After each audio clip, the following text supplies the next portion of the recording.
1, 2. We're live. I'm live on YouTube, X, Rockfin here in a second. Fingers crossed. Facebook, Rumble, the platforms is where I'm live. Give me a second here for Rockfin to get going, and we'll dive right in. I'm a little under the weather today, so why is Facebook having it? Unbelievable. The stream was ended or deleted. All right, hold on one second. I'm going to see if I can get Facebook back on here. Remove. Yes, remove. I apologize because it wouldn't be a show without technical difficulties. Yeah, all right, let's go. Nope, no Facebook. No, so maybe Facebook isn't letting people talk about this United Health story. I don't know. Whatever. We don't need Facebook today. Okay, as I was saying, I am a little bit under the weather, so we'll see how it goes. But I want to just go through this story because I'm just tired of it, and it's a little ridiculous. So let's do it. The fantastical tale of murder suspect Luigi Mangione. Luigi Mangione eated the hash brown at the McDonald's as the police pursuit. What I want to know is why, when he realized the cops showed up at McDonald's, he didn't immediately head for the balls in the playground section. You can hide under there for a long time. It's not like a pool. You can breathe under there. Might be a little disgusting, but that's a getaway that I'm a little surprised this guy didn't think about. Nevertheless, before we go into that, are we live in Rockfin? Yeah. Before we go into that, I want to show you guys something that I just saw from Rachel Maddow of MSNBC. Hold on a second. My screen's messing up. Jeez Louise. Get rid of that. Get rid of that. All right. I got to change my view here. Something's wrong. All right, there we go. So I want to show you this thing from Maddow, where she does exactly what I've been talking about that the mainstream media is going to do in regards to this United Health CEO murder story, which is link it to Trump to try and scare their audience into believing that there's some greater fear that's going to be present and looming around them, maybe them personally once he gets into office. Completely fabricating fear, using ties that aren't there and things that'll never happen. I mean, that is really what they do. They create this fear in people's minds based on possible futures that they tell them is certain to happen, that these people are terrified, yet there's a 0% chance that anything that they convince them is about to happen is ever going to happen. It's terrible. It's abuse. And this one here, it really takes the cake with Rachel Maddow here. She's got a lot of nerve to manipulate people like this. Short clip. I mean, this is what they do. This is what the media does. This young man arrested today, he has not been charged with the killing of United Healthcare CEO Brian Thompson. We don't yet know if he will be charged with that killing. But if it is him, the fact that he's a professed Unabomber fan is unsettling. I might venture that it's even more unsettling that Donald Trump's reported choice to run the ATF is also a self-professed fan of the Unabomber. That's not true. Neither of them are self-professed fans of the Unabomber. Neither of them, based on publicly available information and statements, have ever said, I am a fan of the Unabomber. Never. She made that up totally. And she emphasized self-professed in the way that she does, very self-professed, because she's trying to scare her audience, the audience that trusts her the most. She's trying to terrify into living their lives in fear based on something that's not real. Neither are self-professed, and the way she does that there, you see how she leaves out all of the relevant information to understand what she's even talking about? And she frames it in a way that she hopes will lead them to inferring, basically, that Trump could appoint a guy to be the head of the firearms and explosives department in the government, the regulator, the guy in charge of that. She is trying to trick her audience into inferring that he loves the Unabomber, who they probably only know as a guy who murdered people with explosives. That is what she's trying to impart upon them by leaving out all the details that would shatter that lie in a second.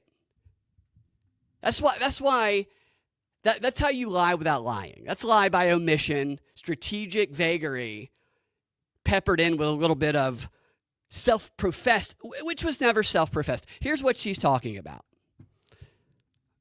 Maddow's a solid. Paul Revere. Yeah, she's a lot of things.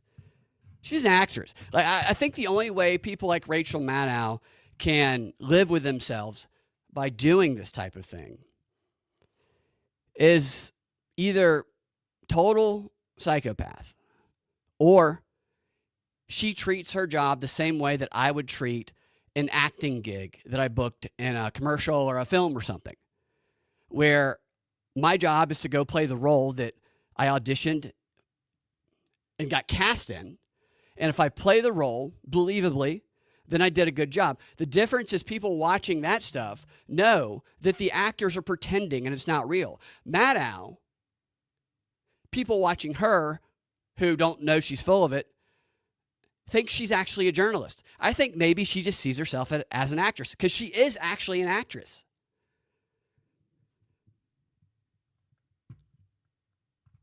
Hit enter too early. Oh, I hear you. I was wondering what you meant by she's a solid. That's funny. Paul says, is the new thing going to be, I heard him was a self-professed fan of the Unabomber. I mean, yeah, I was expecting the Unabomber angle because I've been expecting this as soon as this murder happened. And not because I'm smart or I recognize anything, but because this is what they always do. I'm sure you guys expected it too. And I thought the Unabomber angle was the one they'd go with. And here it is. And here's the information that she left out with that just really abusive lie she's telling her audience there. Blake Masters, which is who she's talking about, that Trump is considering naming the head of the tobacco, firearms, and explosives, whatever the other one is, the Bureau of Alcohol, Tobacco, Firearms, and Explosives, who she says is a self-professed fan of Ted Kaczynski. What she's referring to, who nobody who watches her and trusts her is going to look up or have any incentive to go look up because they believe her. They trust her, and she never misses an opportunity to exploit the trust of her most loyal fans. That's the thing about it. The people who never discover that they're being bullied and abused with lies and manipulation into living in fear and disempowering them in their lives are the ones who are her most loyal and trusting fans. What Blake Masters did is 2 years ago, he was asked a question during an interview. He was asked if he had to choose, what subversive thinker would he choose to say that Americans should know a little bit more about? And he said Ted Kaczynski. He didn't say, oh, Ted Kaczynski, I'm a big fan. I love the way he murders people with explosives from a distance. Like, top 5 serial killers for me. Ted Kaczynski's at the top. The way he just blew people's bodies up from across the country was wild to me. I always admired that. He didn't do that, which is what she would like people who's watching her show to believe. Now, he answered a question. Ted Kaczynski, subversive thinker, and the reason he said Ted Kaczynski is because of his manifesto, which is not like a manifesto where it's like what you typically think of a screed that we hear nowadays. It's a manifesto. What's the name of it? Industrial Society. I'll find the name of it in a second, but it's a manifesto that to this day is still in reading list at universities. You can buy it at the Harvard bookstore. Even Wikipedia says that most people agree that what Ted Kaczynski did was wrong to the people that he hurt and killed, most people in America agree with the principles and the future that he talks about, the problems with technology and society that he talks about. But she doesn't tell anybody any of that. She's just like, oh my gosh, self-professed Ted Kaczynski fan, so unsettling. So unsettling because only an insane person would like have a list of their favorite serial killers. And then Trump puts this guy in charge of the explosives? Holy cow. I mean, people who buy all of this, there's not going to be a ton of them who do. Some of them will vaguely buy it, but those who really buy into this, like I said, her most trusted, probably lock themselves in their house and never leave. Or at least they will, when Blake Masters, Ted Kaczynski murder lover, takes over the ATF.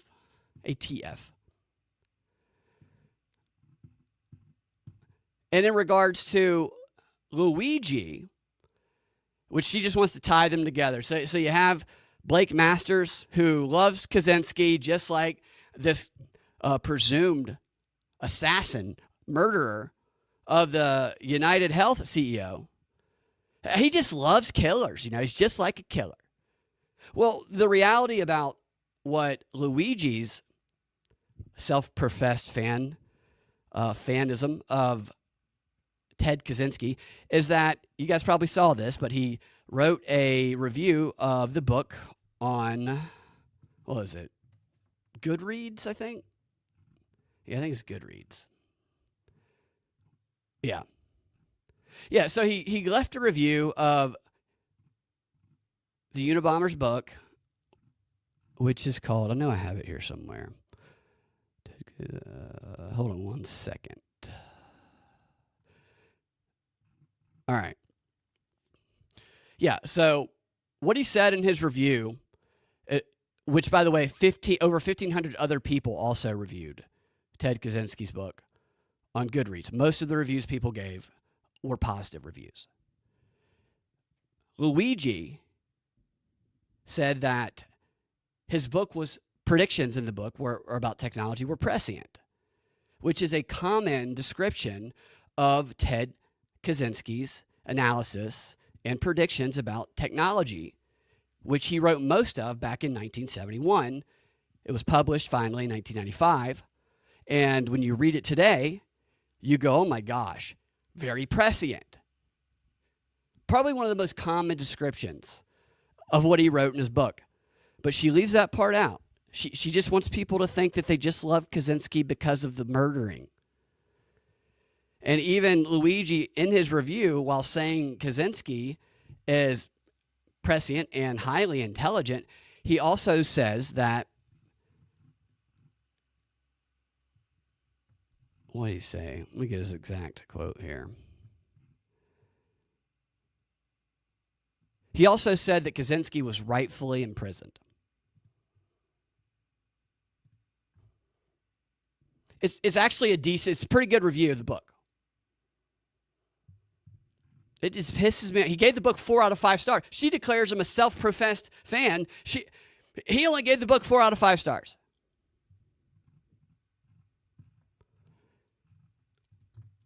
My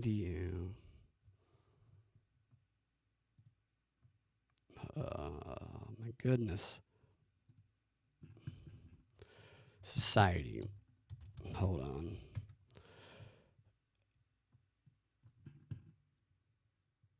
A little bit of a screen issue here.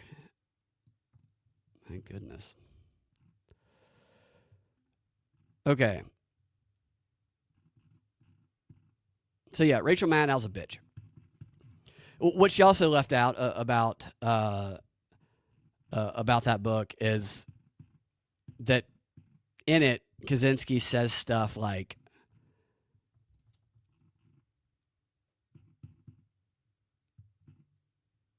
oh my goodness, what is going on here? Sorry, guys. My screen's like blacking out here. I need to get a new monitor, and I got to get a new USB in my computer because like the ports are messing up.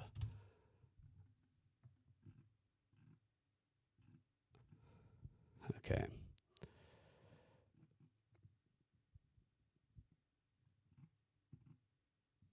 Yeah, Wikipedia. Ted Kaczynski's book shared ideas that continue to generally be shared among the American public.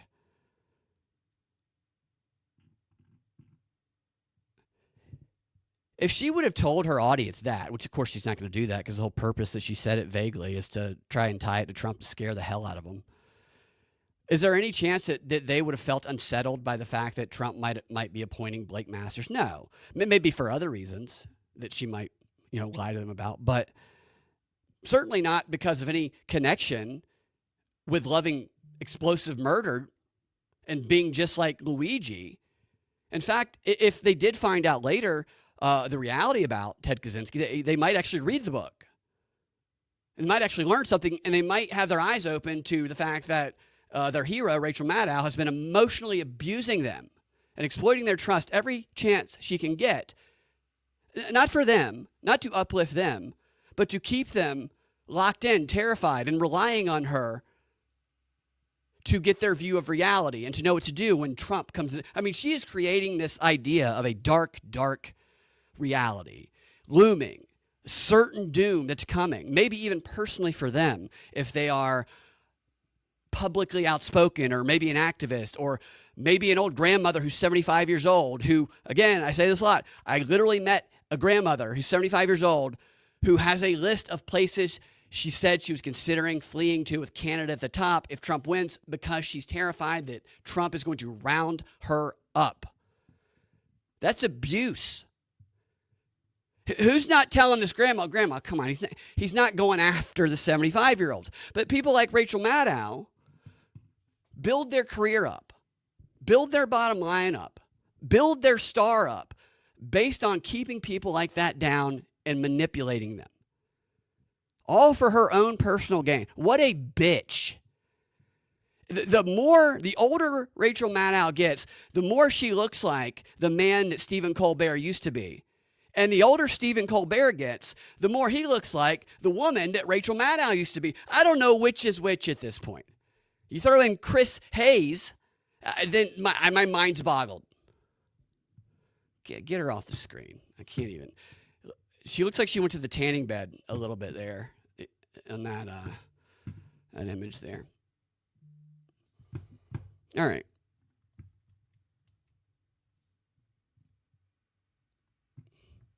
Oh, Ian, hit that. Hey, thank you, sir. She looks like Superman without glasses. Well, she does have, as Ian has said, penis neck. So she looks like she does.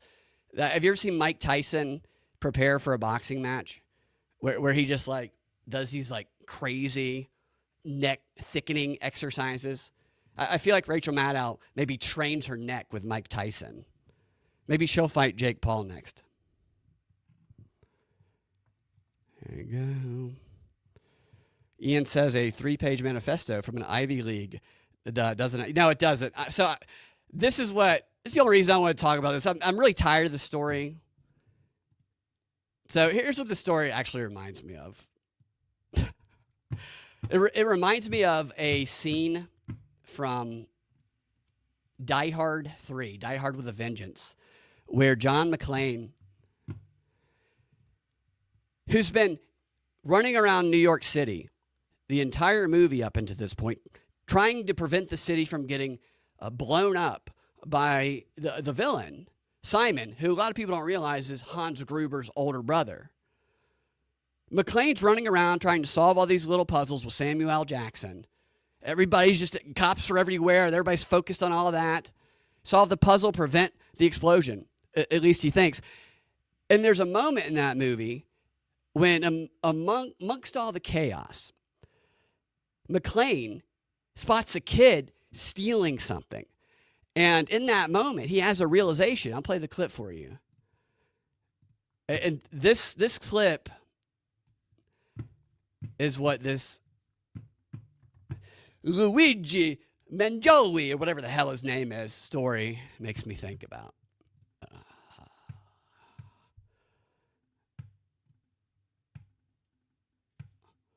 I don't know why it's like flat like that, but here it is. Come back here! You little sons of bitches! Hey, you! I remember you! Hey, where are you going? Come here, what are you doing? What are you doing? Let me go, dickhead! Shut your mouth. You went down to juvenile hall for a Butterfingers? Is that it? Look around, man. All the cops are into something. It's Christmas. You could steal City Hall.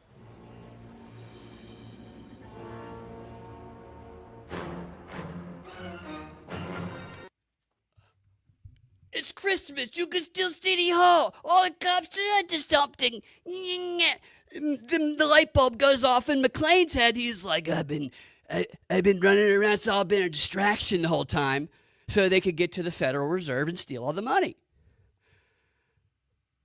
That's what this feels like. I don't. Everything's a distraction. I get that, but this just feels like an over-consuming distraction for everything. And these people, they never. It would be stupid of the powers that be to not do things or maybe get some things accomplished right now. While everybody is focused on this, that might be a little bit harder for them to accomplish if everyone was paying attention elsewhere. And usually, that kind of thing lies in the international policy and politics sphere, which the propagandist of World War II era used to write all the time in their books about how when we want to get stuff done internationally, we occupy the public, bread and circus, we occupy the public with domestic issues, with divide and conquer domestic issues, so that they stay out of our way because they're too stupid to understand what's going on internationally.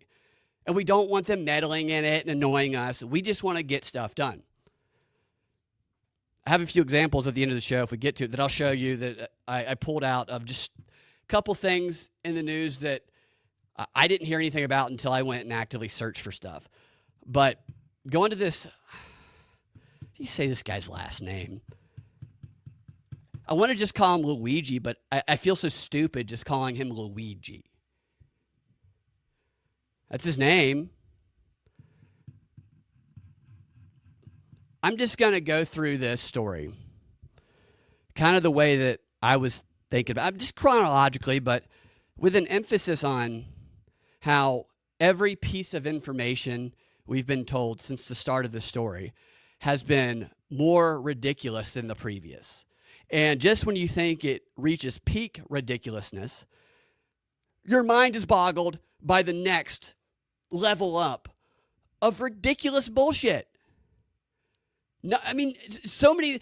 So I'm going to show you some articles that you might have forgotten the claims that were made when this story initially broke by like the AP, and Reuters and all that, which I remember first hearing going, that can't even, I don't even know if that's physically possible. Yet this is being claimed as truth. And then it changed some of these facts. So let's just start from the beginning. I'll stop prepping it up. Let's do it. Let's do it. Fuck.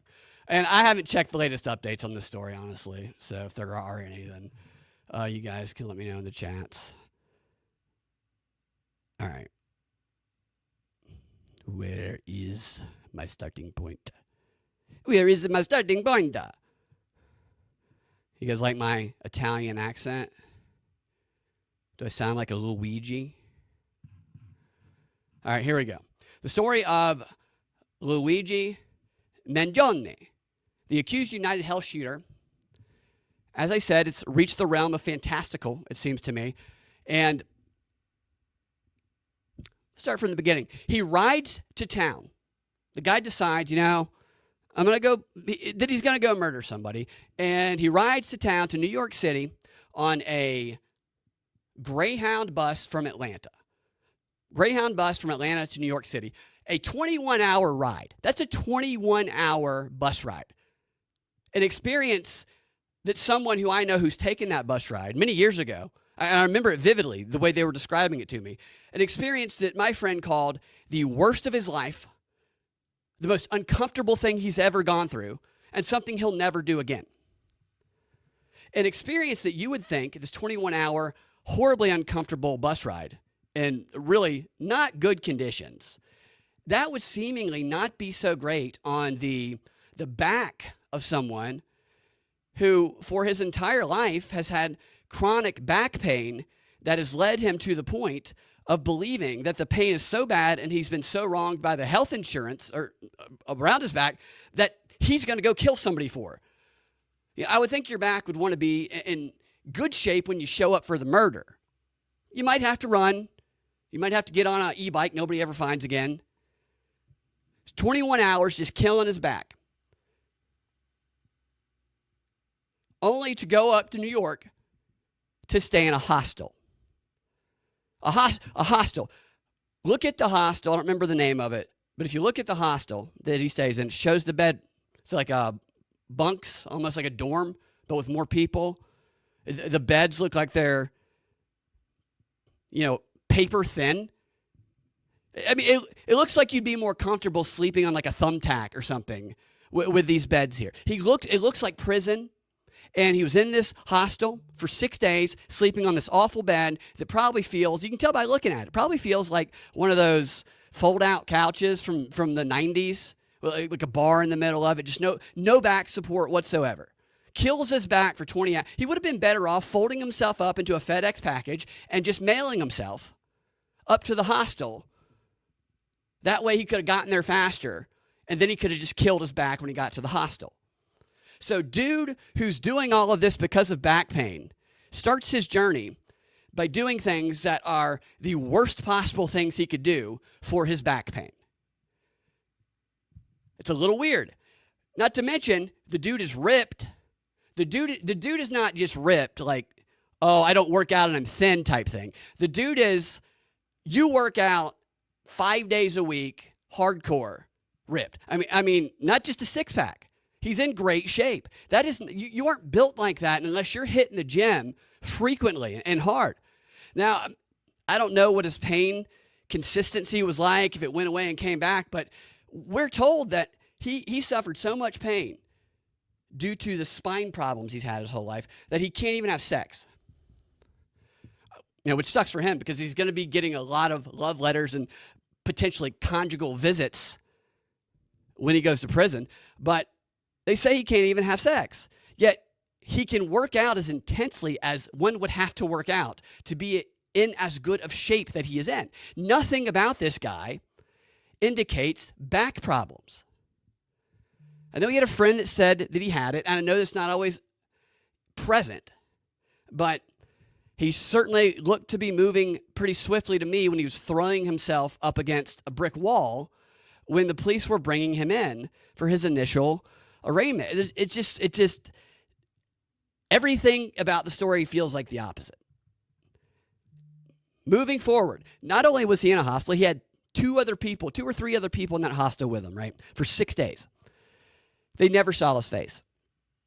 They never saw his face because he was also wearing a COVID mask the entire time. A COVID mask the entire time that he never took off because he didn't want to reveal his identity to his hostel mates unless he's flirting with someone who's a barista giving him coffee in full view of a camera. So never taking this mask off, not for 6 days. Let me pull it down a little bit to flash a smile at the barista who must have been gorgeous. Let me see this barista. 6 days, you can't get the thing off. Barista, usually, I'm expecting purple-haired transgender. I don't know what kind of coffee this woman was selling, but my gosh, that ended up being the picture. The picture that we're told is what led to eventually the tipster. We'll get to the tipsters who saw something and said something in a minute, and even the ones who saw something and said nothing. Because that's the story here. We have the tipsters who saw something and said something, and then we had the bad, possibly accomplices who saw something and dared to say nothing. I wonder if some of them, to make an example, at least one of them, might get brought in and they might attempt to charge someone for aiding and abetting or obstructing an investigation for not saying something when they saw something. So the next time they're told to say something when they see something, they damn well say it when they see it. All right. 21-hour bus ride back killer, hostile back killer, doesn't take his mask off for 6 days, and then for some reason he shows it in front of a barista, in front of a camera, which led to the photo, which seemed very intentional to me. Already a little weird, but this is just the beginning. He wakes up the day of the murder. He's got it all planned out. Goes directly to exactly where his target is walking and at the exact time that he's walking down the sidewalk. He even got there. He showed up to the murder early. He got there and he's like, where's this guy? He's supposed to be walking by himself on the sidewalk so I can pop him. And the guy shows up. He shoots him. And we're told that this is where it gets weird. Like, it's so removed because all of the evidence has been presented to us. All comes from the media and all comes from the police. None of this stuff is court evidence. We have no idea how much of the things that we've been told are true are actually going to be admissible in court. But the way the media talks about it is trial by media. It's a conviction in everybody's minds. I'm going to show you some clips of his lawyer, who's an interesting guy here in a minute, just answering questions from the media. They asked him probably 5 times, wait a minute, he's going to plead not guilty? And the guy just kept explaining to them how the legal process works and how he's not guilty simply because he was arrested. That's kind of what people perceive things as now. An arrest is a conviction. No, it's not. The lawyer's pretty funny, but he shoots the guy, and then after shooting the guy, he stumbles across the street. Maybe that was part of his back problem. I don't know. Stumbles across the street over to a dark alleyway where there happens to be an unmarked e-bike, a ghost e-bike, just like the unmarked gun. Maybe he 3D printed that as well. That 3D printer's getting a lot of work done wherever the hell that 3D printer is. Where is the 3D printer anyway? Where did he do all of this? I have a hard time believing there's nobody else involved in this. Rides away on this e-scooter. My question about the e-scooter was, how long was it there and how did it not get stolen?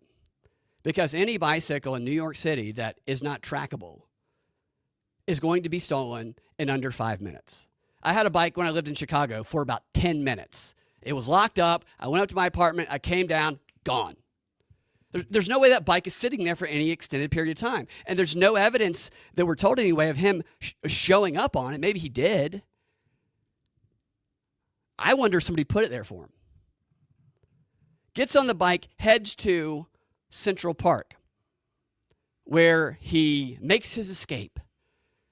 Through the park, in one side and out the other, leaving nothing behind except a backpack that seemed to be strategically placed between a rock, because he didn't drop the backpack. He didn't keep the weapon that they found on him. He didn't keep all the other stuff, the money they said he had, and he didn't keep the manifesto that kind of sounds like they say he scribbled on a McDonald's napkin or something. Like he was writing it on the way there, eating his, shoving a hash brown in his mouth. Let me finish this manifesto on this napkin. I mean, that's what it sounds like, the way they talk about it. He left none of that stuff in the bag. So he wasn't losing the bag for the purpose of getting rid of evidence. He was putting it there as a red herring, I guess. And it took the cops 3 days to find this backpack. And this is one of my favorite parts of the story. What was in this backpack that a lot of breaking news about. No weapons, no manifesto, no bullets, only Monopoly money. And I think a jacket that he was never seen wearing or something. Monopoly money. And how they got this backpack full of Monopoly money to the evidence room, to forensics at the police department, is they brought in an excavator. They brought in construction machinery to dig up like they're exhuming a body out of the ground. They dug up the ground underneath where this little backpack was, thinking there was some sort of evidence in it, because they wanted to get the backpack, but also the dirt around the backpack to preserve potential DNA evidence, which DNA, by the way, is actually shit evidence. A lot of people don't realize this, but you can pass somebody on the street and not touch them, not even be really all that close to them, and your DNA can show up on them. There's been cases where people, I think they were either convicted and it got overturned because their DNA showed up on either a person or a weapon, and I think they ended up having an alibi where they had a solid alibi that proved they weren't there. But up until then, the police were certain it was that person because the DNA was on, I think, the body. But the person had never touched the actual victim. They had just been in the same place at the same time and kind of crossed each other's general vicinity. So DNA it's actually really not great evidence. There's probably a lot of people in prison based on DNA evidence, which is shit, for a really long time. People think it's the end all be all. It's shit evidence. So they're preserving this shit DNA evidence, hopefully, and they bring the bag into forensics, and the officer goes up and says, forensics, what did you learn from the backpack we excavated with all the dirt from the park? Can you tell us anything about the killer? I can tell you he has experience crossing Go because there were a lot of Monopoly hundreds in there. Hard to believe he hasn't been crossing Go a lot. What a waste of time that was. So good red herring for that guy. Whose idea? Get the police, whatever it's called. Get the police construction. Let's dig this shit up. A waste of resources. All right, so let me find my place here. So he's gone. He's gone for like 5 days. He's on the run. Police are looking for him. And the narrative at this point, there's a couple narratives that sprung up while this was going on. There's the narrative of the ghost gun, of cracking down on ghost guns. There's the narrative of the vigilante people celebrating this guy online, which I thought was a little, you actually have no idea at that point if the United Healthcare CEO, well, what if he was a whistleblower? What if he had just decided, you know what, I can't believe I've been doing this. I can't believe what this company has done to people. I'm blowing the whistle. I'm not saying that's what he was doing, but people who were celebrating his murder without knowing anything, they didn't know he wasn't doing that. They literally knew nothing about the killer, his motives, who he may or may not be working for, and very little about the CEO's motives. And yet it's, yeah! And I think a lot of that is social media degeneracy. Social media, it encourages people to not, to not wait. It encourages them to rush to conclusions, to jump to conclusions, to be the first one, to get on the bandwagon, to have fun saying all the shit. It doesn't promote measured thoughts and let me see. Let me wait till you look at the evidence. I want to be a little more thorough. It encourages hasty conclusions about things people know basically nothing about. And so all these people are celebrating this shit, and it became a thing. And of course, some of the memes were already starting to show up. Not the Luigi memes yet, because we didn't know his name was Luigi yet. That was a lot of fun. But the other narrative was, as I mentioned a moment ago. What's a moment ago? You ever just say words that don't exist? As I mentioned a moment ago. Sound like somebody's grandmother. As I mentioned a moment ago. The see something, say something narrative. I could not watch one CNN or MSNBC or News Nation or Fox News, for that matter, discussion that did not end with somebody on the panel or the guest saying, if you guys see something, say something. Because we know that based on that picture, somebody has recognized him.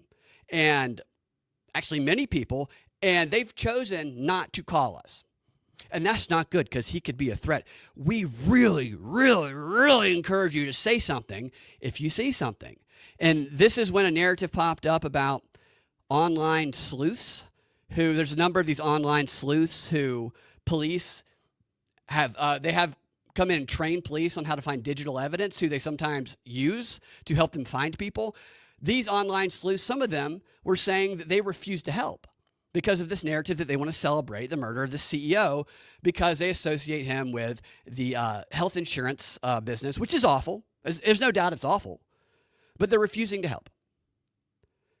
And I've seen this narrative before, the idea of snitching. Make sure you snitch. We saw that in Nazi Germany, I think, and there was consequences there, and you can be considered an accomplice,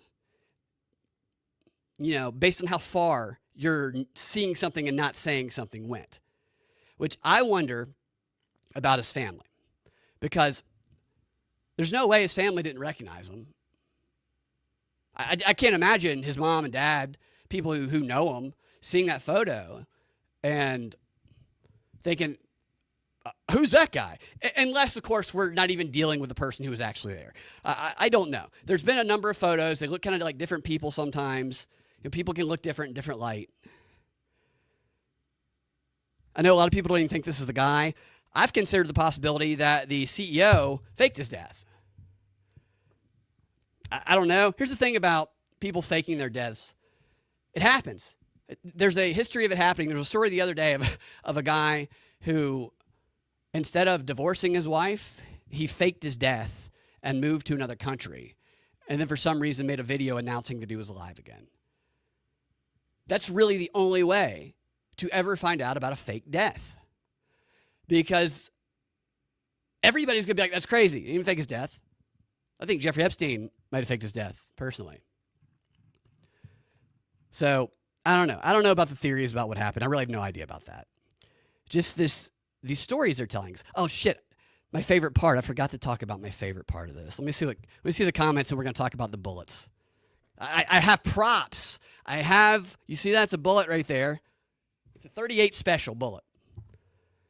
Check some comments. What's up, Denver? Yeah, it did look like Rachel Maddow was using Trump's spray tan. Yeah, totally. All right. United Healthcare made the most money from Medicare, and all these people are still calling for Medicare. Yeah, right, exactly. Yeah, they should bring a libertarian into this conversation. Well, a libertarian who doesn't just love debating retards. But that's a topic for another time. Get some Blue Chew? Who needs to get some Blue Chew, Stoner? Luigi. Luigi needs to get some Blue Chew. Luigi Harvey Oswald, says Brucey, so that he can have sex.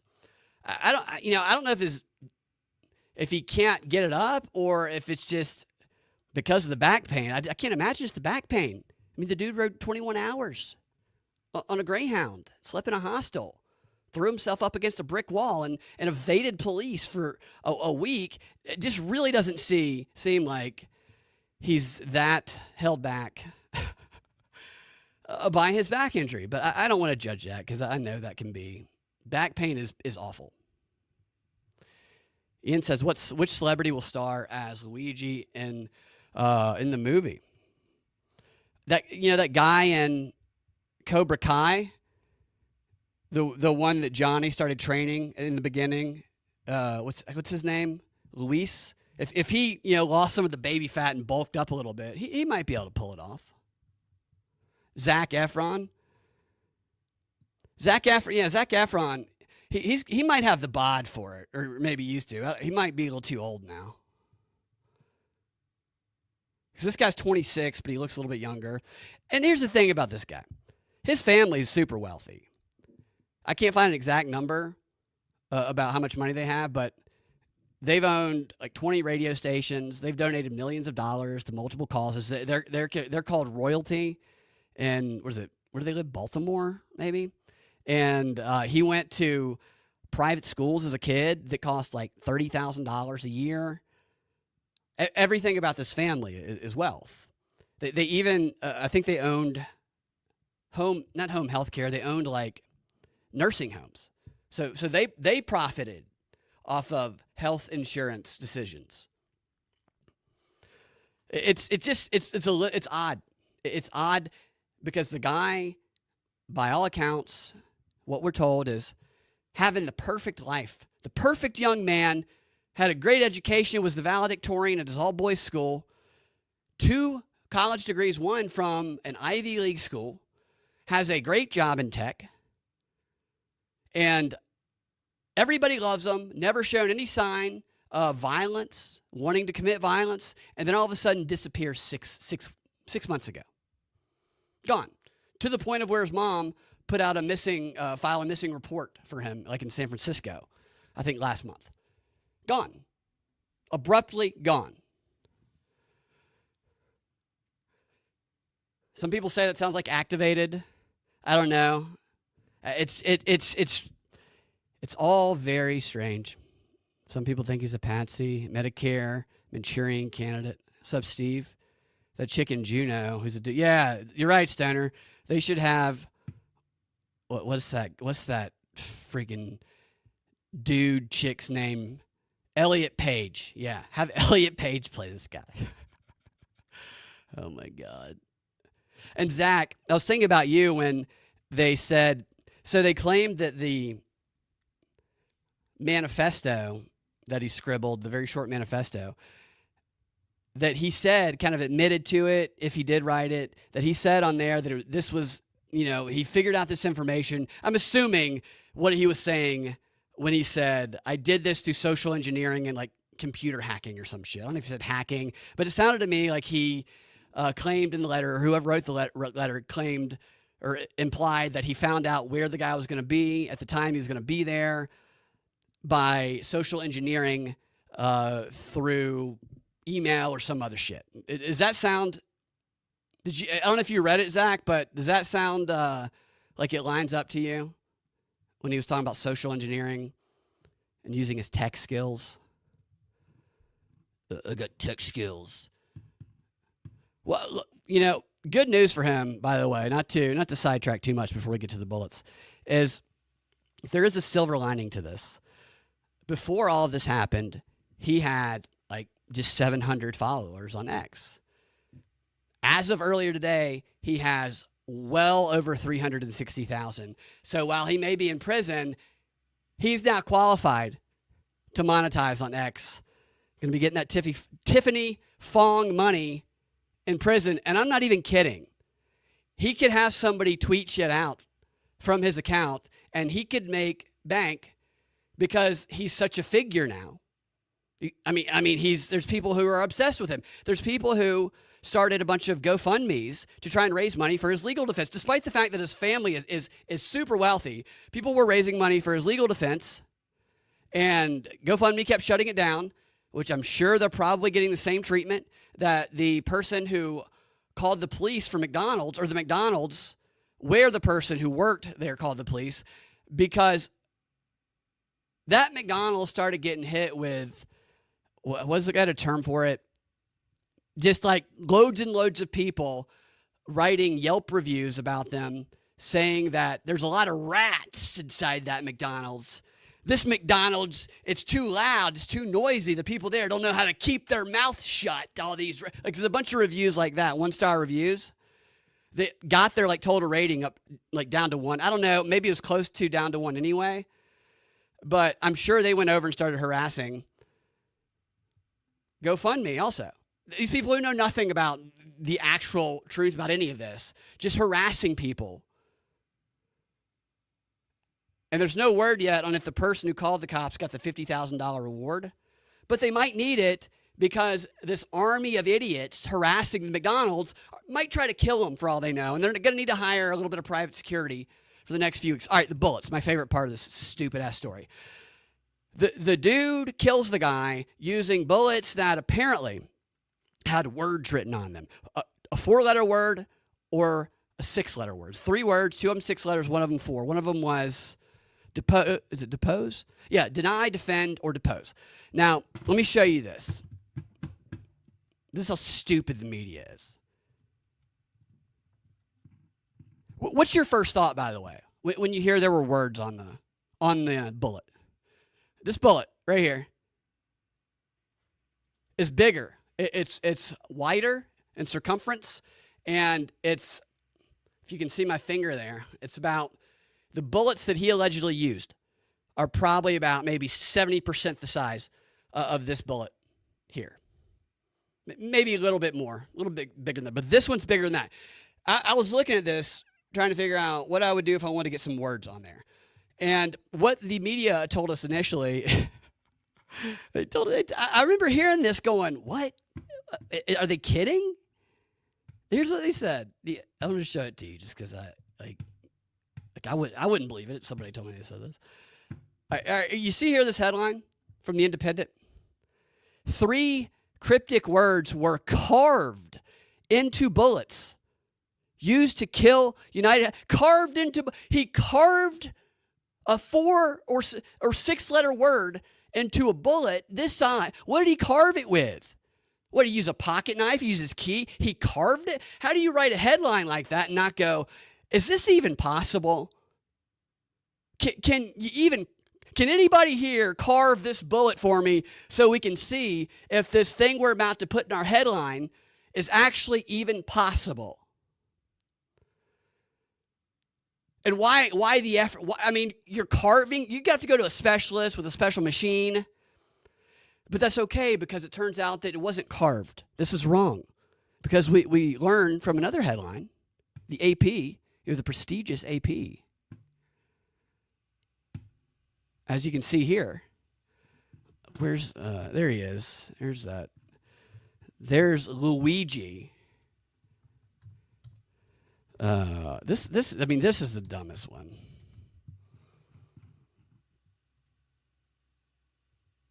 Hold on, find it. Oh, okay, here it is. All right, you guys see this emblazoned. All right, here it says in the AP. I can't spell. All right.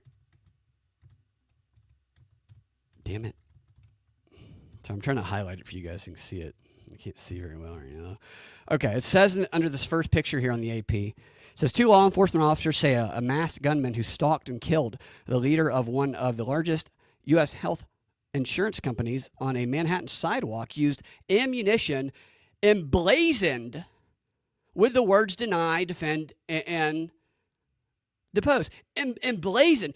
So now I get it. He didn't carve the words under the bullet. He got a torch and he used fire to very, very precisely emblazon words that probably can't even fit on the bullet. He emblazoned it. How could you write something so stupid? Especially when in the same article you do this. You see here the words deny, defend, and depose were found emblazoned on the ammunition, echoing a phrase used by the industry critics or whatever. And then down here it says, the words were written in permanent marker. Wait, what? You just said the paragraph before that they were emblazoned.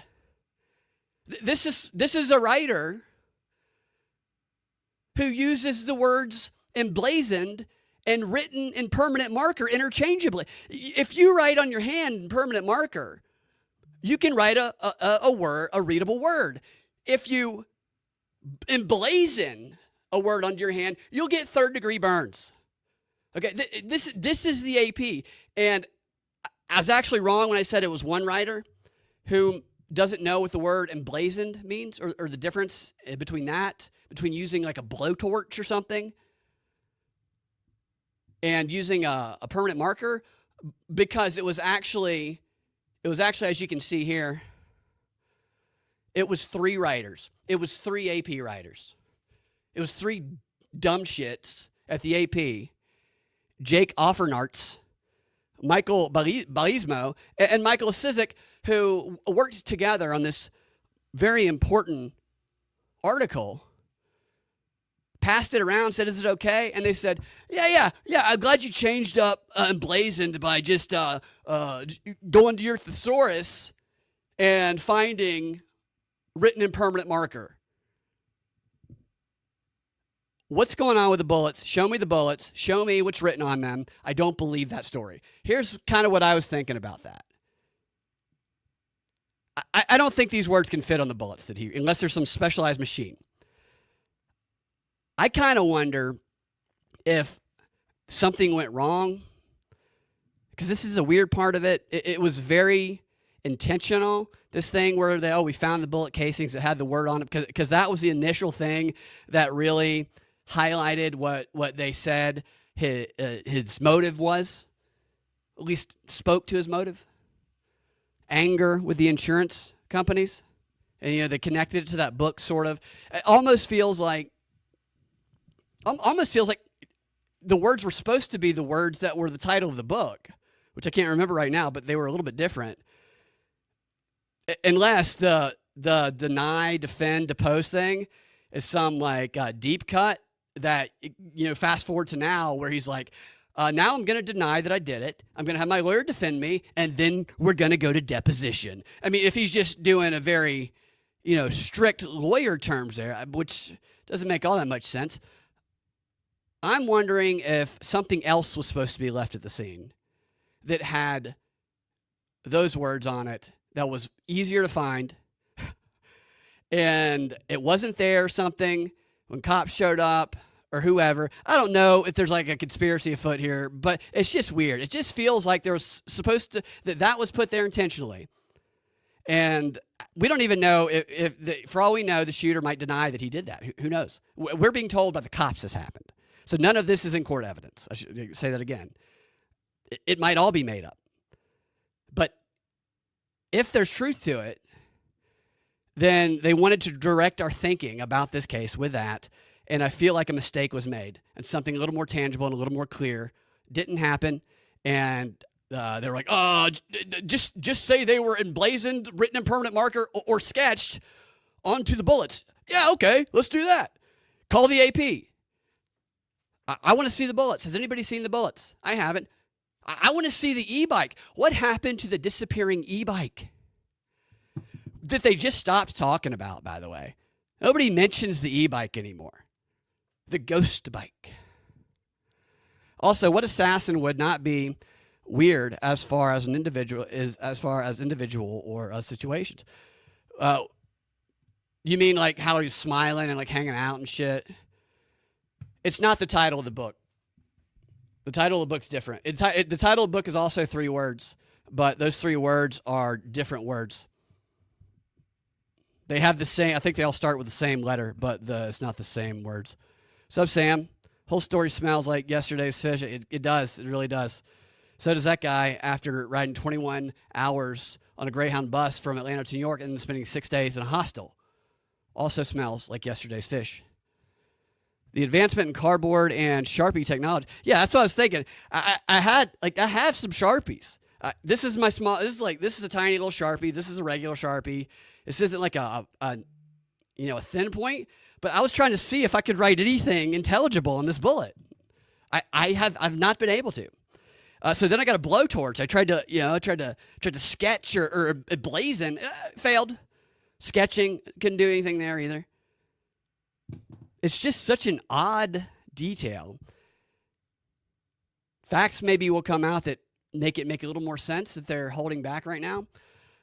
But I'm just I Googled what emblazoned me. I did the same thing. I did the same thing when I first saw it because in the context that it was written, I thought I knew what it meant, but I was questioning what I knew because I'm like, surely that's not what they mean. Surely they're not talking about using fire. This guy was so committed that he used fire to put those words on there. Truth and... So let me see. Enlarging that a little bit here. If Hoaxvid didn't teach you that M4A is a recipe for disaster, I don't think reasonable conversation is possible. You mean the casings? Yeah, I mean the casings, but they were written on the bullets that ended up as casings. Deny, defend, delay. Yeah, so that's the book. That's the title of the book. Thank you, Turin. Deny, defend, delay. Is that the book? The book is delay, deny, defend. Okay, yeah. So they're all the 3 D words, kind of like the other one. I just wonder if they made a mistake. You know, because even the reports on it at first were saying it was the same as the title, but then when I went and looked at it, I was like, that's not the same. There's also another book called Deny, Defend. There's 2 separate books. Is that one also about the healthcare industry?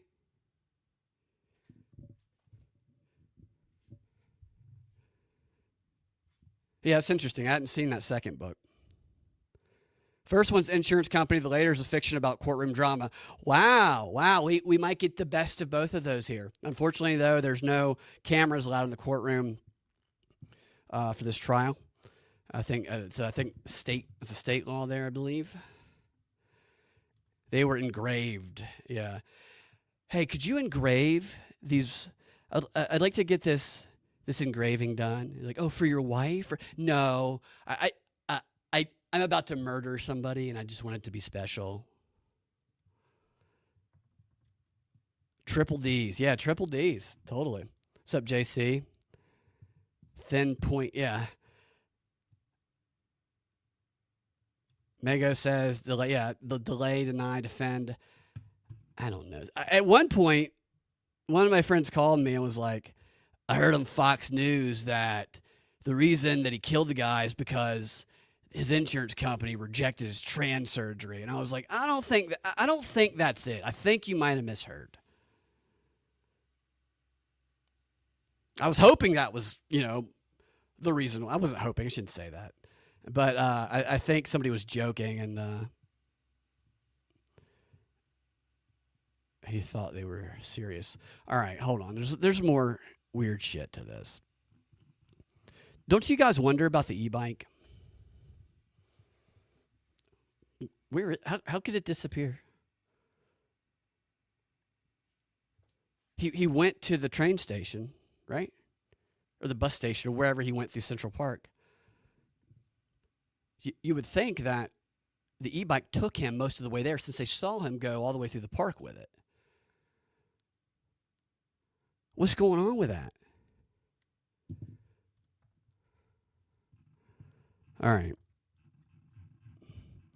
Yeah, so they had raised tens of thousands of dollars on these GoFundMes, which I don't know how that works. I don't know if they give it to him or what, but he's not going to need it. Like I said, he can make all that Twitter creator. So he might be a prisoner or an inmate, but now he's also an ex-creator because, as I said, his eligibility there is now. There's a lot of ways. Before this, we knew of a handful of ways to become eligible for monetization on X. We have now learned that assassination is apparently another way to become eligible. It's a little more extreme, but apparently effective. I am encouraging nobody to do any such thing. All right. Okay, so they arrested dude at the McDonald's, right? Somebody finally saw something and said something.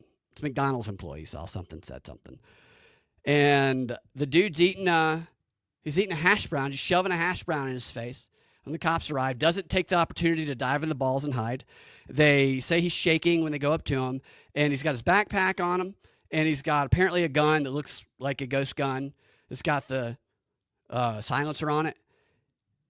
They say he's got a partially finished manifesto. It's a very short manifesto, which he really doesn't say much. He just says it had to be done, and he just talks how shitty the insurance companies are, and they are shitty. He's not wrong about that. And he had like $8,000 they claimed, and they said he had foreign money they claimed too. And he said he had one of those bags that, what are those bags called that supposed to prevent people from being able to like digitally steal your stuff? Faraday bag, is that right? Well, he claims that he didn't have all that money. He said in court that he doesn't know where that money came from, that he doesn't know if it's planted or where it came from, but it's not his. Which is weird because he didn't say anything about the gun. It's an interesting thing to say that he didn't have without denying other things. I think maybe the money thing is if you have all that, I don't know if that's going to add to charges or maybe add to their case or something. But intent to flee the country, but with all that money, I don't know. It's a lot of money. Maybe Maybe he wanted to say that money wasn't his because having $8,000 cash on him is something a very wealthy person would do. And his character in this story here is that of the vigilante that the people online love and want to harass McDonald's and want to start GoFundMes for a rich kid. Maybe that makes him look a little too rich and a little too much like the people who he is calling out as corrupt. I saw a question, which is a good question, is his family wealthier than the man who he killed? I don't know because you can't find the exact details, but there's probably a pretty good chance they are. Now, I know carrying cash is not a crime. But he denied that it was his. He made a point in court to deny that the money was his and suggest that they planted it on him. And I'm just curious as to why. He could start a podcast from prison and drop a mean. He'd make a killing on a podcast too. Maybe this is his whole plan to begin with. It's been a little bit of time behind bars. I'm curious about how this plays out because this family has money and the lawyer they hired is somebody who I think the family knows. The lawyer would not tell people who hired him, but I think it's pretty obvious that the parents hired him.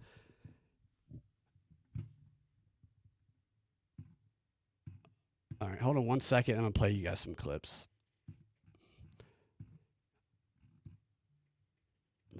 Did you guys see him getting out of the car, being escorted into court, throwing himself against the wall?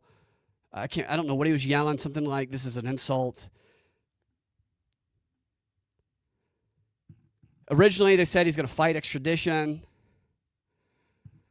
but then his lawyer said he's not going to fight extradition. Then I saw something that said he is. I have no idea. I think that's about it there. All right, here's his lawyer. I thought his lawyer's great, actually, because he's a character, and you can tell he doesn't give a shit about the media. My favorite part about his lawyer is that, as you'll see here in a second, it's great. I feel like he did this on purpose. I feel like his lawyer intentionally wore a tie that's the same color as Wario. Wario was Luigi's lawyer. Look at that tie. Tom Dickey. Tom Dickey is his name. And Dickey here, just to give you guys kind of an idea, I wish this trial would be on live because I would like to see this. I bet this guy is a character. Some people are just characters in the courtroom, and this guy, I get a feeling, is one of them. So here he responds to a question about whether or not his client is going to plead guilty. This is the first of at least 4 times he was asked this question in this video. Listen, I haven't seen any evidence that says that he's the shooter. So that's, like I said earlier, and I wasn't. For you to tell us. What is going on there? A prima facie case established. Can't be alone. Photos that police released regarding the extradition. They released something. I hope I can get my hands on them. And All right, hold on a second. For some reason, that jumped. I don't know if I clicked something or what.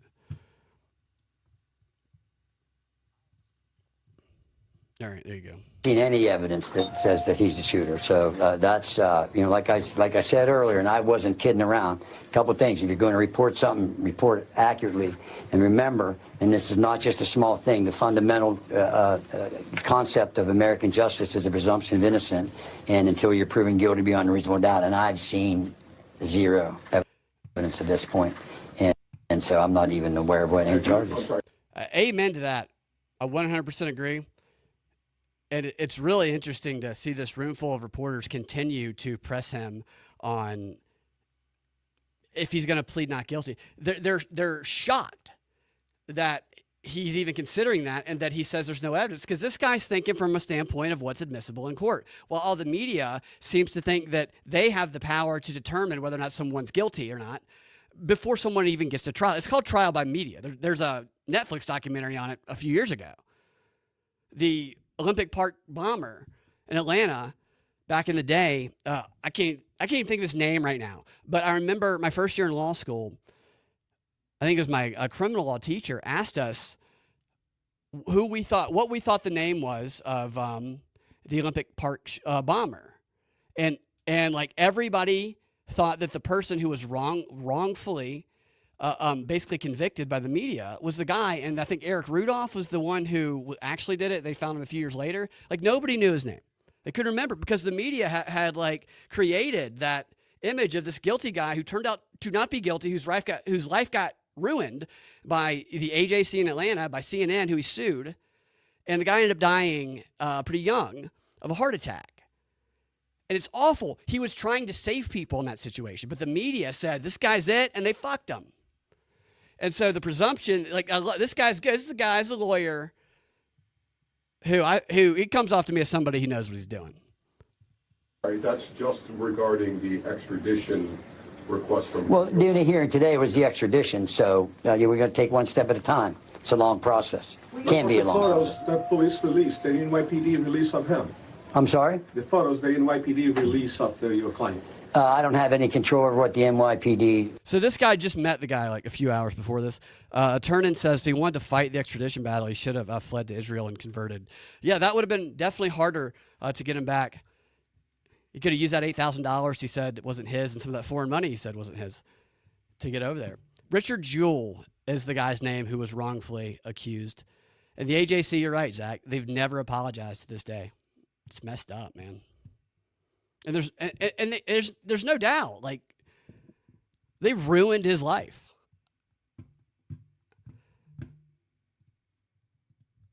All right, did I play that one? Yeah, I got that one already. This one here, is that what is he wearing there? I guess it's the mugshot.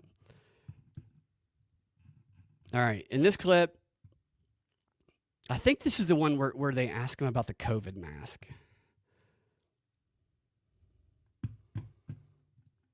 So I think the question is, I think they found a box of COVID mask in this guy's bag at McDonald's, and the guy in the videos and pictures had the COVID mask on. I think the question relates to that as being evidence that he's the guy, and here's the lawyer's response. I didn't put it on the screen yet because I'm retarded. All right, hold on a second.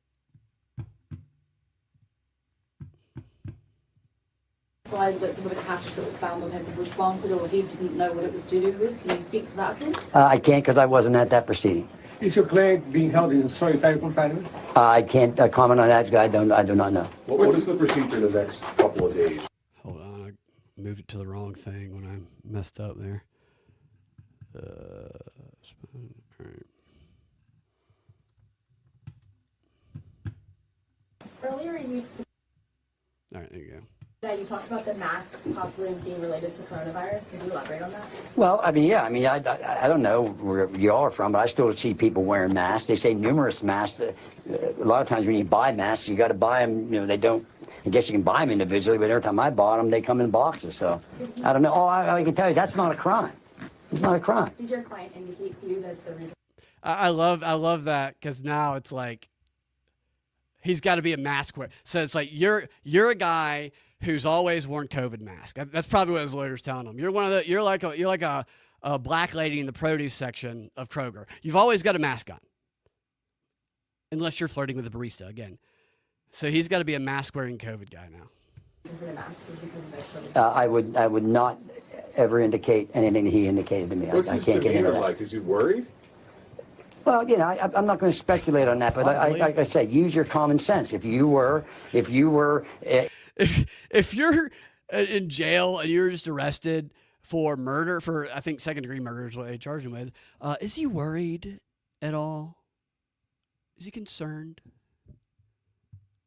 In a jail or confined in a state where supposedly there's rumors going around you're going to be charged with murder, use your common sense. What can you tell us about your client? What's that? What can you tell us about your client? Probably not a whole lot.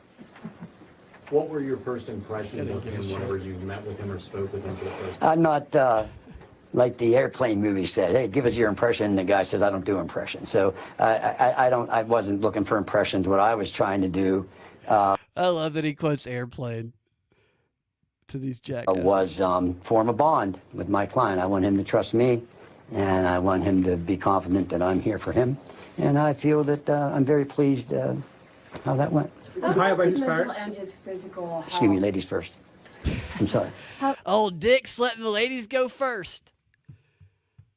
And gentlemen, I got that one. Again, this is the second or third time that this next one that they ask Just to do it today. about if he's going to plead guilty. Clarify if you will plead not guilty to the murder charge? Well, from what I've seen up to this point, he hasn't been charged with that. Okay, he hasn't been charged with that. But if in fact he would be charged with that, I would anticipate. Again, I don't really want to speculate. But if in fact that would happen, I would anticipate a plea of not guilty. Are you able to represent him in New York for the homicide charge? If that would happen, that could be a possibility. So, again, second time, he's already answered that question. And I think he's asked it again right here. Wouldn't comment on it. Sir, can you just, Because they do that a lot of times in some institutions, just as a matter of procedure. Sir, can you just repeat, I'm sorry, folks are watching this all over the country and they're having questions. Is that why all your cameras are here? Can you just help us understand what do you expect him not to plead guilty to? Is this the murder charge or the charges in Pennsylvania? If you charge a person, if the government charges a person with a crime, they have to prove that. Okay, and they have to have some evidence. All right, so we got it. Like I said, you can look on this table, and here's all the evidence I have right here. Zoom in. For those just listening to the audio version, he's holding his empty hands out saying, here's all the evidence they have. You want to nothing. I've seen nothing. I have nothing, and we'll get that, and we'll The get money What that you is he said is pleading not splintered on guilty him. to? What charges? both every of you? charge. He just answered that. They keep asking him because they just can't comprehend that he's not guilty already because of what the media's been reporting. They can't wrap their heads around how the justice system works. I mean, this is a problem across the country. This is everything. This is a problem with everything. We've definitely seen that with the lawfare they went after with Trump. I mean, those indictments were empty. The flimsiest thing that I'd ever seen. A lot of indictments, especially the one in Fulton County, literally was nothing. It was just made up based on overt acts that so-and-so crossed the street and tipped his hat to the window at the top of the hotel. That's an overt act in furtherance of a conspiracy. I mean, that's what the entire indictment was made of. And these media people enable that type of abuse of the justice system by convincing people, the public, that someone is already guilty before they've ever even stepped into a courtroom. And this guy's not having it. Charge in every charge. Every charge, soup to nuts. Every charge. What about the money? But what money? It was $8,000 that was followed him. I'm not commenting on that. Again, like I said, I don't know anything about money other than what I've heard from you guys, and I will get to the bottom of that and figure it out. taking a step back for a second, you. But There, he got a laugh out of the room. He stepped back, and you're right, Dana. He's made for Hollywood. He's definitely got kind of a personality. to the mics. Okay, sorry. When you saw news of the shooting last week that the CEO of United Health had been gunned down in the streets of Manhattan, what did you personally think? What was your reaction? Well, he's not gonna say what he personally thought. What if he's like, oh, as soon as I saw it, I thought, whoa, a murderer's on the loose. And then I met the guy. The case is over because the jury will find out with a lawyer. What kind of stupid question is that? How can you be a journalist and have literally zero knowledge about how court works? I'm a lawyer. I'm a criminal defense lawyer. I don't have a whole lot of time to watch news. I just look at glances, and I won't comment on that. When did you hear of it? I can't even remember. Have you done any investigation yet? I'm just really kind of basically got in this thing today, so I'm going to be doing some of that. Can you clarify who hired you? No, I cannot. I will not. I can, but I will not. Are you aware of the statement the defendant made when he was being escorted to the courthouse today? Well, I've heard some different versions of that. So yeah, they talk about the scream there and whatever. I think that's all of those. I want to show you guys one more, because he did speak with Chris Cuomo, you know, the dumbest brick in the stack.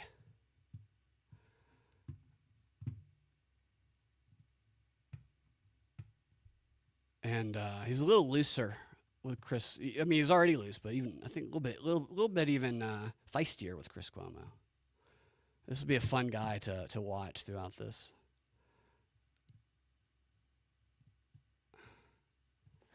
First exclusive interview on behalf of the accused is counsel Thomas Dickey, attorney for the 26-year-old man charged in the murder of United Healthcare CEO Brian Thompson. Counsel, thank you for joining us.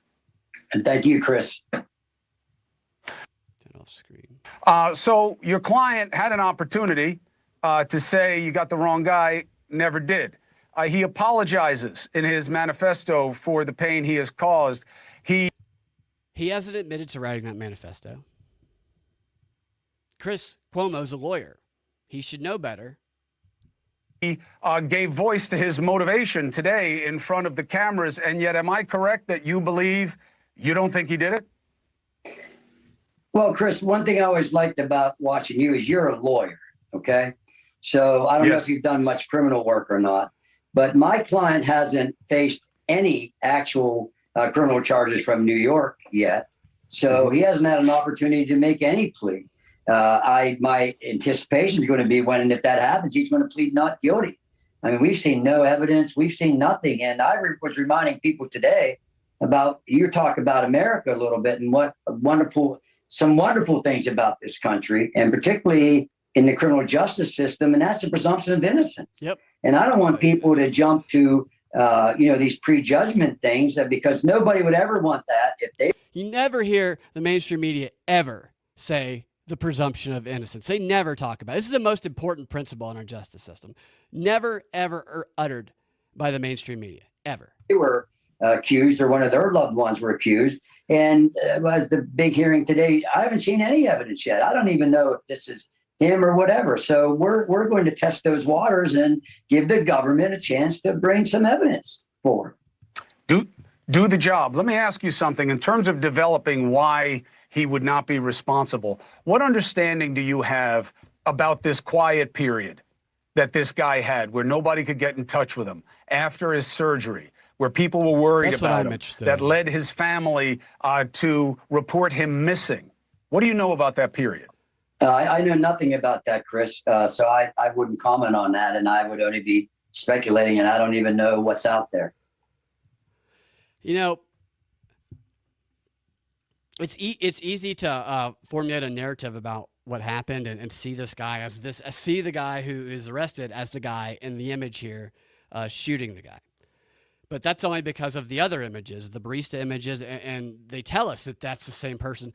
We really have no idea it's the same person. You can't see the guy's face at all. You see nothing about his face. Now, they say the gun is similar. They say it looks similar, which I thought was odd. And all the reports on this, it was never, it is the gun. It appears to also be a ghost gun made with a 3D printer with a silencer on it. They were very careful to qualify it in the reports I've read with it appears to be. So there has to be this chain of evidence. It can't be just a photo and an assumption. So they have to connect real physical evidence to prove that he's the guy standing in that photo or that image with his back to us. And the fact that they were using the excavator, whatever it's called, to dig up the dirt around the backpack in the park, they were so careful because they didn't want to taint any evidence. That tells me that the lawyer's right. They might not actually have much physical evidence to convict him. It just seems that way. Now, if he did admit to doing it in that manifesto, if he did write that, which I don't did he? I don't have it in front of me. I don't think he actually said he killed him in the manifesto. I think he did say enough. He said a lot that would be good evidence. I don't know if it'd be enough. But listening to this lawyer talk, he knows what he's doing. He knows what he shouldn't say because he doesn't want to give police something that they haven't shown themselves. I think this is going to be very interesting. I think that they actually don't have a solid case against them right now. Thank you, D's Laughs. But don't you have to? I mean, that's pretty much all you have, isn't it? Well, yeah, Chris. And like I said, I'm not, if I disappoint you, I'm sorry and too bad. Well, that's all. What's he going to do? What's the lawyer going to go to Chris Cuomo and just tell, here's everything my client said? You're supposed to keep things close to the vest when you're defendant. Now, what this lawyer's doing smartly, going on these shows, is I think he's playing the trial by jury game. I think he's pushing back on it. I think he's trying to change the narrative around it a little bit because the narrative has been, look at all this evidence. We see him. Tell us who the appearance of overwhelming evidence has been presented to the public. In reality, most of that probably not admissible in court or even close to enough to get a conviction. This guy, I think he's going to be out trying to change that narrative and the way people perceive the case against this guy. I've been involved in this case for, probably less than, 12 hours now. And I've, as a lawyer should do, is I got to look at evidence. And I'm not going to go by conjecture and opinions and speculation, what people think. We as lawyers look at evidence. So, tomorrow will be another day. And we're going to start looking into that. Have you had a chance to speak to your client? I have. And how did you meet him in terms of his demeanor and disposition towards this? As I told everybody today, Chris, my idea was to develop a relationship, a bond, so to speak. Couldn't Chris Cuomo watch the first press conference and not ask the same question, the same stupid question that they already asked there? An attorney-client relationship. Where I want to have him have trust and faith in me and vice versa. And so I thought that we accomplished that today. And so I'm pleased with that in the short time we've had together. Is there anything he wanted you to express to the rest of us?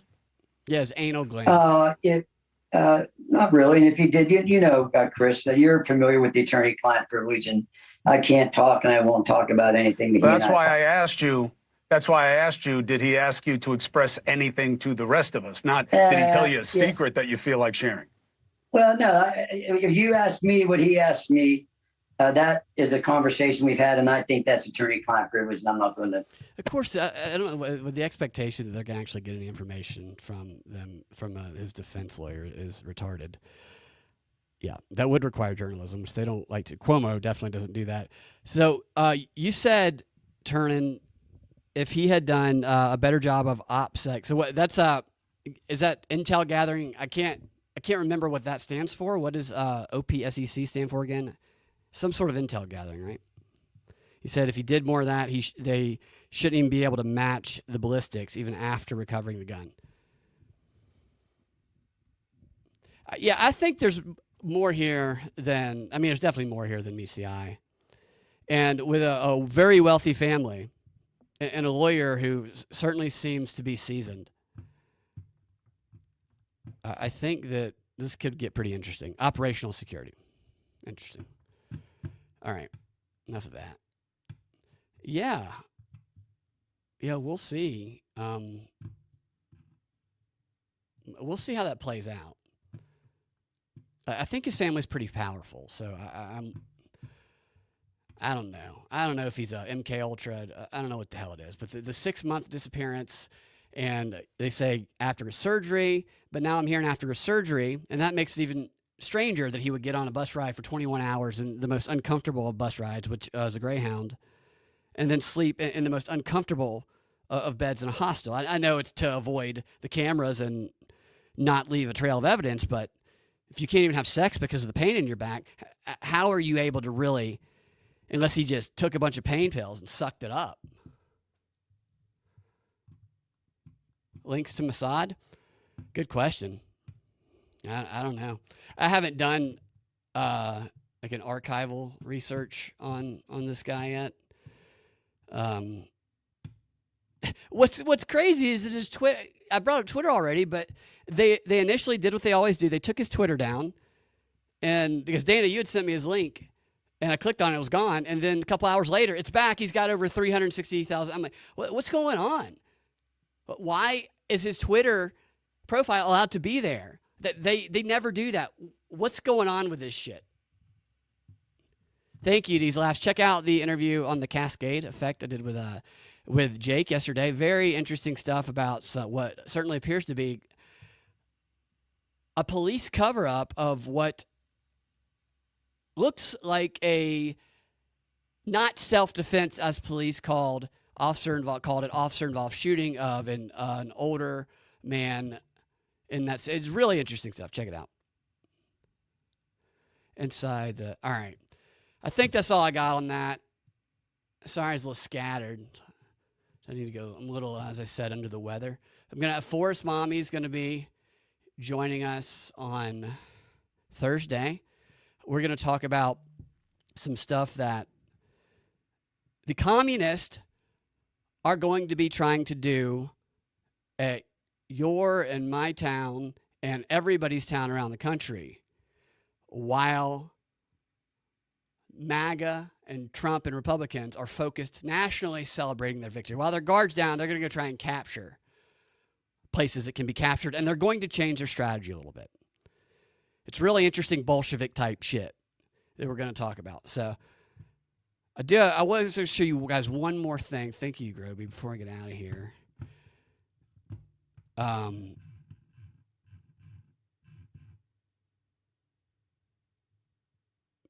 Now screw it. We'll talk about all that other shit later. I'll just show you guys this guy trying to flee police on a mule.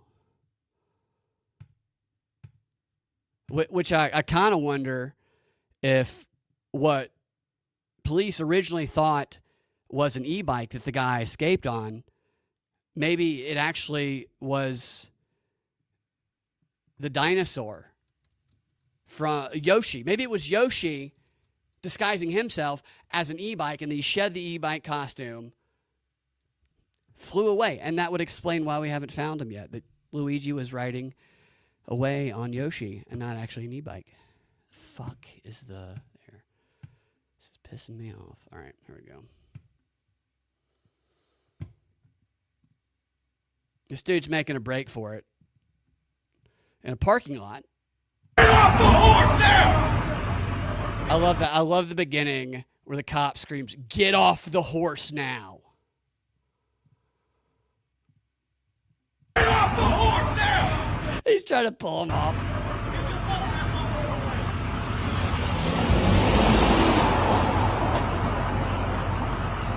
All right, he's off the horse right now. Horse is next to the truck. But I don't think it's over yet. We got like 4 or 5 cops trying to wrestle this guy down.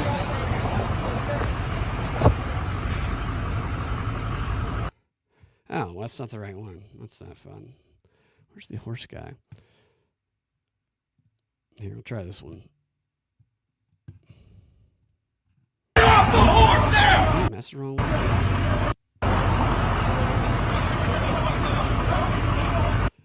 The wrong video. I had one earlier where the guy's like clamping down the street, and the cops are like chasing after him in their car.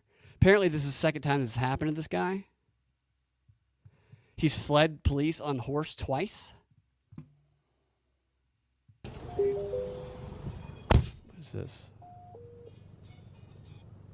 All right, I don't know what that is. That was a little disappointing. More of that shit. Get that out of here. See ya, Matt Ow. And just for a little bit of a lighter note. What's up, Steve? I haven't read the story, but let's go through it together. And then I'm getting out of here. This is from the New York Post. Banning assault horses. Yeah, ghost horses. Sex-crazed workers at troubled VA facility had 12-person orgy, and one official bedded 32 co-workers, bombshell probe. That's an interesting choice of words. Bombshell probe to end that with. Right off the bat, this is intriguing to me because of all the places you expect an orgy to break out, the VA is not one of them. 32 people. 30. Have you been to a VA before? There's some, 32 people.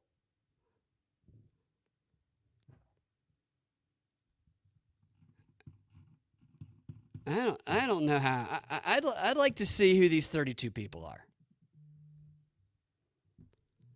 Article says, I can't see that shit. A congressional investigation into sexual misconduct allegations at a troubled veterans facility. Why is it troubled? Everybody's banging everybody. In Tennessee, revealed that at least 12 officers who worked there took part in an orgy. And one employee had sex with 32 different coworkers. So he's the employee of the month. He's the winner. Several VA officials in the state have resigned amid the probe. They got to keep throwing probe in there for this story. Amid the probe into the Mountain Home VA Medical Center, also known as the James H. Cullen VA Medical Center, as the investigation has intensified. A bargaining unit biomedical employee had sexual relations with 32 different women. A bargaining unit biomedical employee had sex with 32 different women who worked at the facility. And he and several of the women bragged about it on an online government communication portal that the VA officials used to communicate, sources told the outlet. At least 2 employees fessed up to having sex on the VA hospital grounds.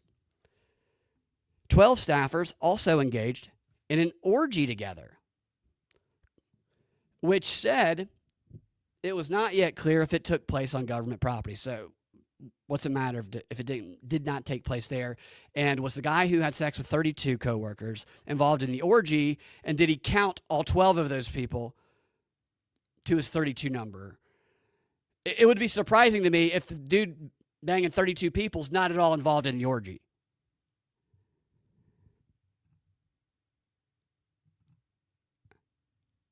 The fact that the culture would even allow this to happen in the first place is absolutely wild. And it all starts at the top. It all starts at the top, but depending on where you are in the pile, it could go to the bottom, the middle. You don't really know. At least 4 employees, including the biomedical staffer, as well as Mountain Home Facility Director Dean Burrows, have quit over the allegations, which go back to as far as 2020. So in 2020, they're at the VA. Everybody's wearing a mask. Everybody's social distancing. Apparently not. The House Committee on Veteran Affairs sent a letter to the VA secretary in July asking him to look into the salacious allegations after concerns were raised by the committee employees. The chairman wrote another letter in August after not hearing any responses from the top Biden administration official. Both letters requested extensive documentation. Oh, I'm going to need some documentation. I'm going to need all the video cameras you have there, any evidence that might still be around. I need all of that. Any lingerie that might have been involved. I'm going to need you to bring all that to me.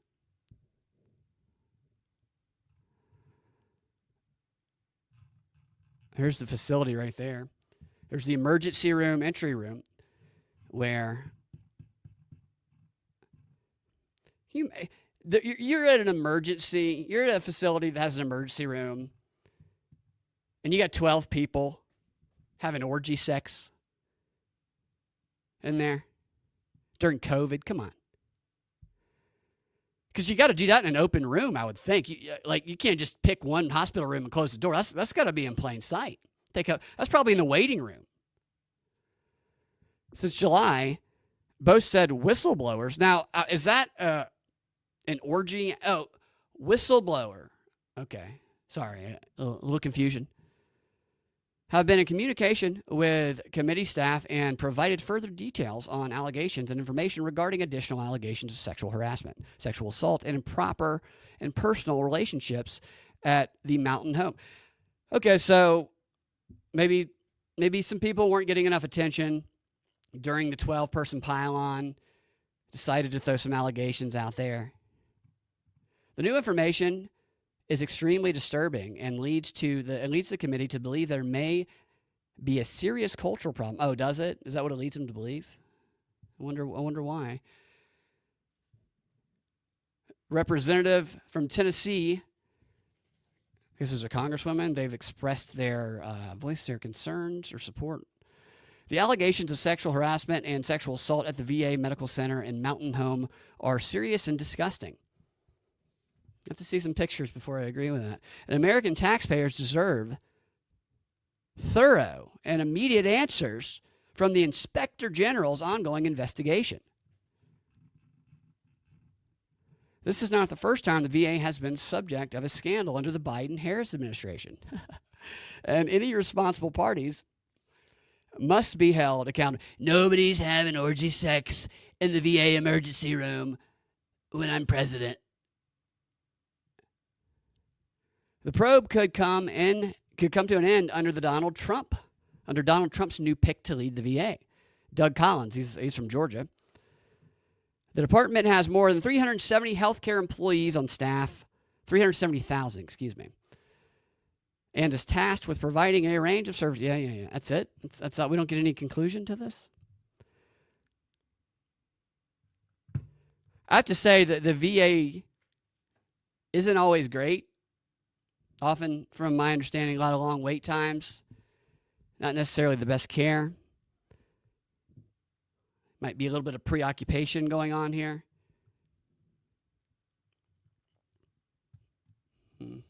I would like to be the person questioning all of these employees. That'd be a fun job. Or a mule. Did he get 40 acres? And I think that's an earlier comment. Yeah, right. 40 acres and a mule. Like keeping a mask on in a hostel. Yeah, the hostel thing too. How is nobody at the hostel a witness to anything? You don't have to see somebody's face to be a witness. You don't have to see somebody's face to recognize somebody. All you gotta do is see somebody's eyes that you know.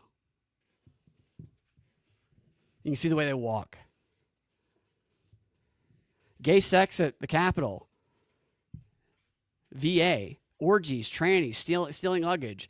What an administration, right? And yet every single person Trump nominates, it's Brett Kavanaugh all over again. Like every single one of them. You know the way they do that, at least the way they did it with Kavanaugh, Linda Sarsour laid all of this out. The strategy to try and stop Kavanaugh is they already knew what they were going to do beforehand. So regardless of who it was that was nominated when Brett Kavanaugh got nominated, the same circus was going to go on.